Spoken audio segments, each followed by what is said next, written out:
அல்லேலூயா. கர்த்தர் நல்லவர். அருளிச்செடியின் ஆசீர்வாதத்தை பார்த்து வருகிறவங்க ஒவ்வொருவரையும் கர்த்தர் ஆசீர்வதிப்பாராக.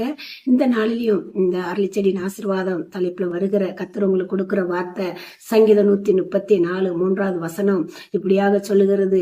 வானத்தையும் பூமியும் உண்டாக்கின கர்த்தர் உங்களை சீயோனில இருந்து ஆசீர்வதிப்பார் என்று எழுதப்பட்டிருக்கிறது. இந்த நாள்ல பரலோகத்தின் தேவன்தாமே நம்மளை ஆசீர்வதிப்பாராக. இந்த வார்த்தையை கேட்கிற உங்கள் யாவரையும் கர்த்தர் ஆசீர்வதிப்பார். ஆசீர்வதிப்பார் அப்படிங்கிற அந்த என்ன நமக்குள்ள இருக்கும் பொழுது, ஆனா கர்த்தருடைய கட்டளைகள் இருக்கிறது. அவர் நமக்கு ஒரு நிபந்தனை சொல்லி இருக்கிறார், இப்படி பண்ணுனா இப்படி ஆசீர்வதிக்கப்படுவீர்கள் அப்படின்னு சொல்லி. அதனால நம்ம ஆசீர்வாதத்தை பெற்றுக்கொள்ள நம்ம கர்த்தருடைய நிபந்தனைகள் கர்த்தருடைய கட்டளைகளை கை கொள்ளும் பொழுது அனுதினமும் இந்த அருளிச்செடியின் ஆசீர்வாதத்தை நம்ம கேட்கலாம், பார்க்கலாம். அதை விசுவாசிக்கிற நமக்கு அதை கர்த்தர் அந்த அருளிச்செடியின் ஆசீர்வாதத்தை கொடுத்து நம்மளை மகிழ பண்ணுவார். நம்ம ஆத்மாவே கர்த்தர் ஆசீர்வதிப்பார். ஆகிய இந்த வார்த்தையை கேட்ட உங்களை பரலோகத்தின் தேவன் ஆசீர்வதிக்கும்படி நம்ம ஒரு மனதோடு கூட செபிக்கலாம்.